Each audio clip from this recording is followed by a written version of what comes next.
Hello and welcome to the Bowlers Union Ashes wrap up. We're ready. It's the second test. We've just finished day one at the Gabba, and it's been a really weird day, frankly. Keith, you're joining from Barbados today. How are you getting on your holidays, mate? I'm enjoying myself. It's been very nice so far. Very nice, mate. I'd Except for say the I've got, parrots. yeah, there's quite a few parrots just chirping outside the balcony. Um, yeah, it's been nice. It's been a nice start. Good stuff. So, how much of the cricket have you actually been able to see? Have you been able to see much, or are you No, going not by not scorecard and much. stuff? I've only seen a little bit of today's innings. So you're gonna have to catch me up on quite a few wickets, but I did see a few, which were one or two were disappointing, but we can go into that in a bit. Yeah, no, fair enough. Well, look, I wanted to start off by having a bit of a chat around the sort of the pre-test stuff. Obviously, England disappointing loss in Perth. Mm. Um, their reaction in terms of they didn't really send anyone to play in the game in Canberra, the pink ball game that was played, which has caused a bit of a media stir. And they've just gone into today. How did you see that first of all? Because I know you would have sent a few of the lads there, wouldn't you? I would have a few lads that probably I feel like needed to get a few runs just to kind of make themselves feel more set. I know it's the case of, well, what if they don't score runs? That's part of what you get paid to do. You're meant to perform at your best. So if you're gambling on, oh no, I'll be all right, then you're asking for trouble.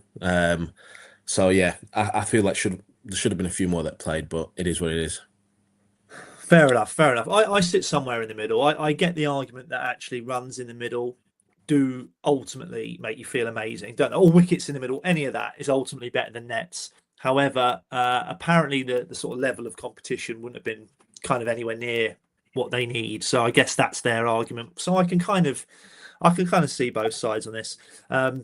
News around England though is they opted essentially to play Will Jacks ahead of Shoaib Bashir, which you will have played against Will Jacks and faced him as a spinner. And one thing that I've personally thought about that is I quite rate it because I think the overall contribution that Jax will provide will probably be better than Bashir's overall contribution to winning a test. But I don't really know how they are as bowlers. Perhaps you can, you know, give some Um, info on that. I think Jax may have a little bit more control at the moment, but I know that they are huge on Bashir's ceiling for like they think he's got such huge potential with all these attributes that they think long run that he's going to be the main spinner for quite a long time. So I was surprised that they went with Jax, but be interested to see how he goes when Australia bat. If he bowls in the first day, he might not, but be interesting to see how he contributes himself. Yeah, no, no, absolutely agree. I mean, he looked pretty good with the bat. To be fair, today until he got out, him coming in at eight is pretty handy. And by all accounts, he is a really nice spinner. Although I've not personally faced him. So also England news. What is this about them getting in trouble for going on scooters without helmets? I've literally only just seen this morning. I didn't fully see it. I just saw Ben Stokes being interviewed, asking about um, why they weren't wearing helmets on I scooters, mean, and he replied with, "We will wear helmets next time." And the reporter said to him, "Do you think that the people deserve an apology?" And his response was, "We will wear helmets next time." So yeah, it was weird. I think people are just trying to make an issue out of nothing, and it is what it is. But what can you do? I I hate People try that. and get at you, don't they? Yeah. Yeah, I mean, I hate that because how is them not wearing helmets affecting anybody else? Don't get me wrong, whether it might be a little raw, sure, but like or issue a public apology for rocking around on the scooter, absolutely crazy. Anyway, enough about the England stuff. Australia didn't play Nathan Lyon. That right is an aggressive move because Lyon, if you're comparing two off spinners, Bashir and Lyon, I can see why you might find a way to build a team that doesn't have Bashir in it. Nothing against Bashir, I but know what you like mean. I can see how you do it. Lyon's like the best finger spinner in the world, so Hmm. leaving him out is a different thing altogether. I know I apparently got a little, maybe had a knock in training, but I don't know. It just seems a bit strange. Oh, well, I don't know if you saw the interview, but he seemed pissed that Oh no, I haven't. No. that he wasn't playing. Yeah. I think George Bailey brought the news to him, and from what he was saying in the interview, while the game was on, was that the conversation was very short because basically he was fuming, um, and he needs to kind of let the dust settle before he has a conversation about it. But even the interview was he was very off, obviously very off because he was being probed about questions to do with not being selected and missing two out of the last three tests and this and the other. So yeah, he wasn't happy, and it's difficult, isn't it? I mean, when he first started, if someone had said to him, "You're not going to miss a game. You're not going to be not selected for 14 years," he'd have gone, "Fuck, I'll take that." But Yeah, as you get going, you're like, "Well, I'm fucking great, basically. I'm really yeah, good at what I do." And then you get kind of sideswiped with, "You're not playing this game." What do you mean? What do you mean I'm not playing? I was quite surprised he actually went with Nessa, to be fair, and Doggett as well. But they obviously believe in their decisions, and he's got to kind of deal with it, hasn't he? yeah. I get it. It sounds like Lions potentially handled it the right way by saying, you know what, I'll just calm down and we'll have a proper chat. You know, after play tonight or whenever day two. Mm. But getting left out is never good. But it is unfortunately it's a harsh reality, I suppose, of professional sport, isn't it? So it seems Mm. like Lions handled it pretty well.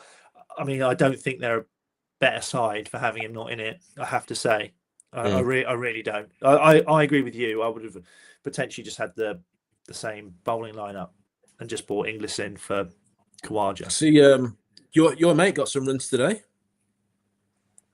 Mr. Zach Crawley got some runs. Well, okay, come on then. Let's get into this then. So today's play, yeah, and he actually he hit a boundary in the first over, and we were only one down, weren't we? We still one down rather. We actually got some runs on the board. Um, he played today. How if he can keep that going, he is a threat to the Aussies, no doubt. That's my personal view, and I do believe, although today wasn't his day, I do think he's got a big 150 plus in him in an innings at some point. You're not so convinced, are you? He's got the ability to, definitely. I just feel that I feel like it's in Stark's favour a lot of the time with that new ball.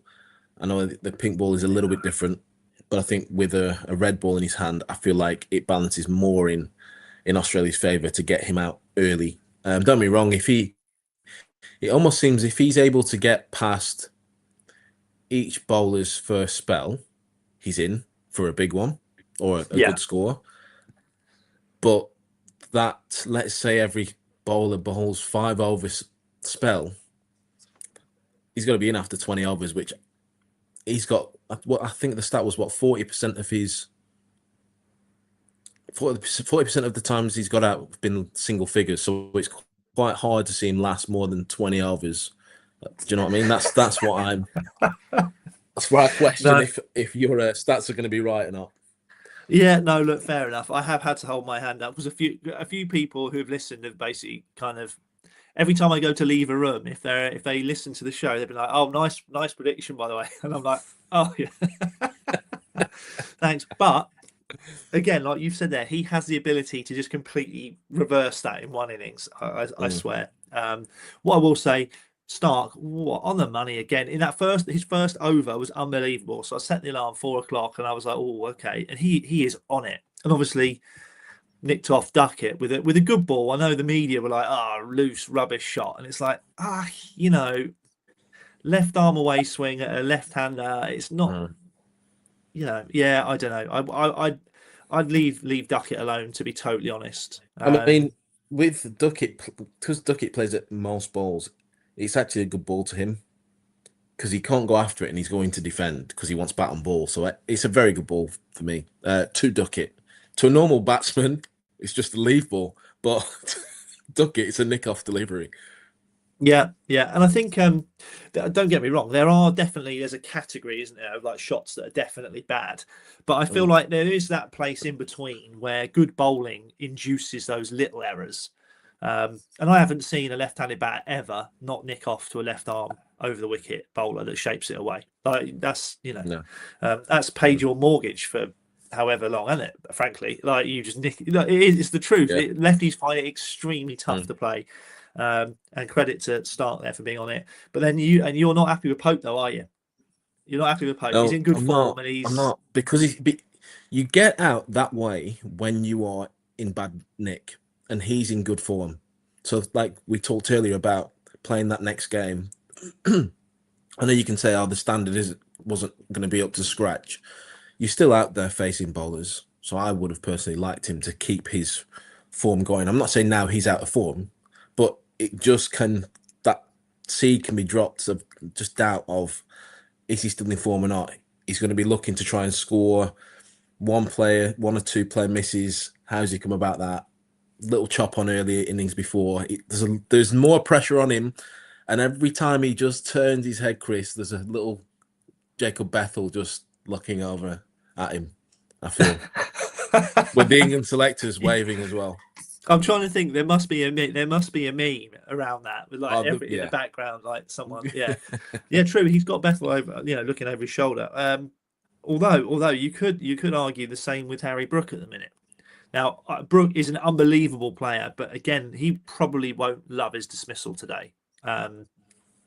It was a little bit reckless, I have to say. Being totally honest, I think it's the fact that Stark had just come back on. And if there's one bowler that's probably, I don't using the term like seeing off a bowler, clearly isn't language that this England team use. They're not going to do that. No. However, he is their main threat. So surely there has to be an element of I will be a little more sensible when I'm looking to score off Stark. Do you know what I mean? But that was loose. Did you see that one? I didn't know. I was told about it though. But Yeah. I'm just wondering if the mindset is kind of let's put the pressure back onto him, but it just seems to have not happened yet. Yeah. Well, I mean, yeah. What I would say, the England team's really funny, and we'll sum the route up at the end. But they get a lot of ducks. They either get like, well, I don't know. They just get a lot of ducks, frankly. Duckett, duck. Pope, a duck. Jamie Smith, a duck. Cast, a duck. And the only one of them, well, to be fair, 50-50. So Duckett was a pretty good ball. Smith was a good ball from Boland. Boland's on the money, isn't it? Like anyone who's not seen Boland get Smith out, just imagine a Boland wicket, and that was it. Yeah. Do you know what I mean? It was that kind of nip back, just caught Smith's tiny little gap, if anything, but not a lot wrong from Smith. Great delivery. But then obviously you contrast that with Pope, who was loose. Cast was a bit crazy as well, to be fair. But yeah, it's I don't want to say feast or famine, but the England team it is carnage. You just don't know what you're going to get, do you? But this is the thing. This is the thing that kind of bothers me a little bit is you get like you said it. You mentioned it to me. You said in the message. So I think you said the game's moving forward, and I feel like that is kind of been something that's been throw a blanket over a few mistakes or games moving forward as though it's a good thing. What's happened to 5-day test and actually having a structure and building a game?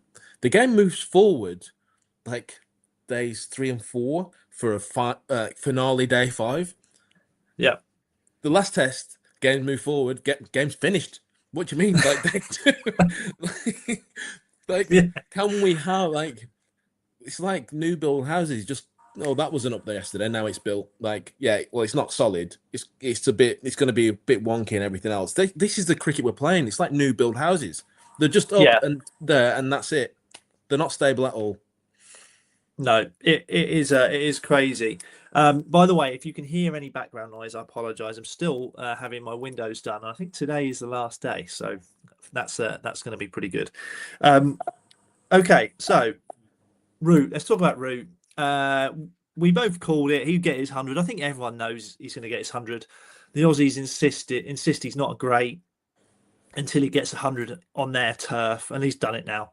Yeah. So I think he can put that to bed, right? You know what I mean? And I know we all think he's a great, but the Aussies can let that one go, I think, now, can't they? Yeah, I'm sure they'll find another thing. Like, they'll find something else.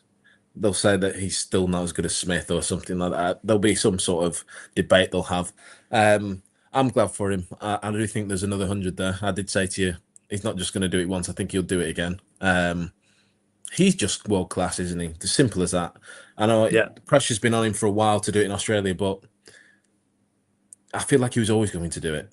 Always. So it doesn't surprise me. And yeah, he's outstanding, mate. Simple as that. I mean, there's a few things I think of when I think of him. His flow. Do you know what I mean? His movement, the way he moves, he's so stylish. But what I do love is his tempo. Because he's got 135 not out at the minute off 198 balls at a strike rate of 66, which is good. That's good scoring. But he just does it in this sort of fluid way. Do you know what I mean? Which I think is so easy to watch. Would you say England's best ever Test batsman? Yeah, absolutely, 100%. Yet he plays the most traditional way of batting. I can't see anyone in this new era ever doing anything what Root has done, because they can't have that fluidity. They need to be crash bang wallop. Let's put pressure back on Let's put pressure back on their number one bowler, who's one of the best bowlers in the world, and let's mess it up. I agree. I mean, he's just phenomenal, mate. To be totally honest with you, and I think what I like about it is he's underpinned by someone who trains really hard and who, by all accounts, is a really nice guy, which I think adds a little bit, doesn't it? Do you know what I mean? Okay, so moving on from the kind of start of the day all through there, obviously it's finished up. England 325 for 9. I think it was one of the highest 10th wicket stands in Australia or at the Gabba or something like this. But Archer, who actually I think his batting's gone off the boil a little bit. I think he'd even admit that. I think when he first came on the scene, he was like touted as being like a number 8, maybe number 9. Yeah. But he's got himself a good 32. He's hit a couple of bombs, and all of a sudden, England is 325 for 9 and looking pretty tasty. Because at one point we were 211 for 6, and you're like, in the twilight period, which obviously everyone gets worried about. I think ultimately do you think ultimately a decent innings? Yes, because of the way the pink ball is. Obviously, they batted first, which good toss to win. It'd be interesting to see how they go when they do bowl, but they give themselves the best chance. But we're only one day in, Chris, and the way England play, anything can happen. So time will tell. Tomorrow, day 2 could be absolute carnage if it's anything like Perth. It really could. Just quickly before we kind of wrap it up and stuff. Do you remember the pink ball game that we played against Durham that time? Yes, hated it. It is awful. You can't see the ball. Basically, that's the way I describe it. You see what you think is a ball, and it's almost like a planet with a trail coming at you. Yeah, it's like a shooting star. Yeah, it's a rogue thing. And what made our game particularly funny, I thought, because we played it up in Durham. So for anyone who doesn't know the UK very well, that's obviously right in the north of the UK. It didn't even get dark. So we basically just played this weird pink ball game, didn't we? And it didn't get dark until 11:30 or something, because it's so far north. It was the most rogue fixture ever. But clearly, there's a lot of hype around the pink ball. I have no idea why they are playing it particularly. I don't know if it's deemed to be popular in Australia or whatever. But we've obviously bowled with pink balls. The lacquers a bit different, aren't they? Is it fair to say it sort of stays on a little longer? Almost? I think I saw something saying they put extra lacquer on it. And that's why it kind of acts the way it behaves the way it does. But I did see Moeen Ali talking about it on his podcast, just saying he didn't like it. He felt uncomfortable batting with it, with a pink ball. He said he's faced it with like a white screen. It's like he just you feel uncomfortable, which I totally felt the same. We played a pinkball game at Edgbaston. I think it was against Lancs, and George Panay, remember him? He played, and he was bowling at these dirty cross seam cutters, and they were doing all sorts. And I was like, this is horrible. Thank God I'm not facing this. But anyone who bowls that at me, I'm in trouble. I'm either going to get hit or get out. I don't like it, but Australia do. They like to keep it in there. So there we go. So moving forward, then looking ahead to day 2. I mean, I suppose every run is helpful here, isn't it? But ultimately, I'm sure England can't wait to get the ball in their hands. Yeah, it'd be interesting to see how Jacks goes as well. Obviously, no Lion to see what the wicket's going to do, so it'd be interesting to see what Jacks can get out of it, or if they just go after him and take him down. Yeah, it'll be exciting. It'll be exciting at the end of the day. And the way they tend to do it, I suppose, is they will try and stack up some overs from their seamers in that twilight period. So it wouldn't surprise me if we get a glimpse of Jacks relatively early in the innings, kind of thing. And do you think Australia will pay the price for not playing Lion or not? I think they just stood a better chance of winning this game with Lion in the team instead of having Doggett and Nessa. So, hang on a sec, mate. No, I agree. I think there will be a point at the time where they absolutely need Lion. And at the end of the day, he's world class. And there was overs today, I think, that at times maybe Doggett bowled. Obviously, he's gone 0 for 76 at 5.5s. That you could have squeezed a few out of line there. If you're the selectors there, you're looking and thinking, obviously, Lion's not happy. Fuck's sake, Doggett, like sort it out. Don't do this. You're going to add pressure back onto us now. You're relying on your players there to bail you out. But look, that's been great. I apologise there for my the builders coming literally into the basement to have a chat. We'll record again for you tomorrow. Take it easy, everyone. Cheers.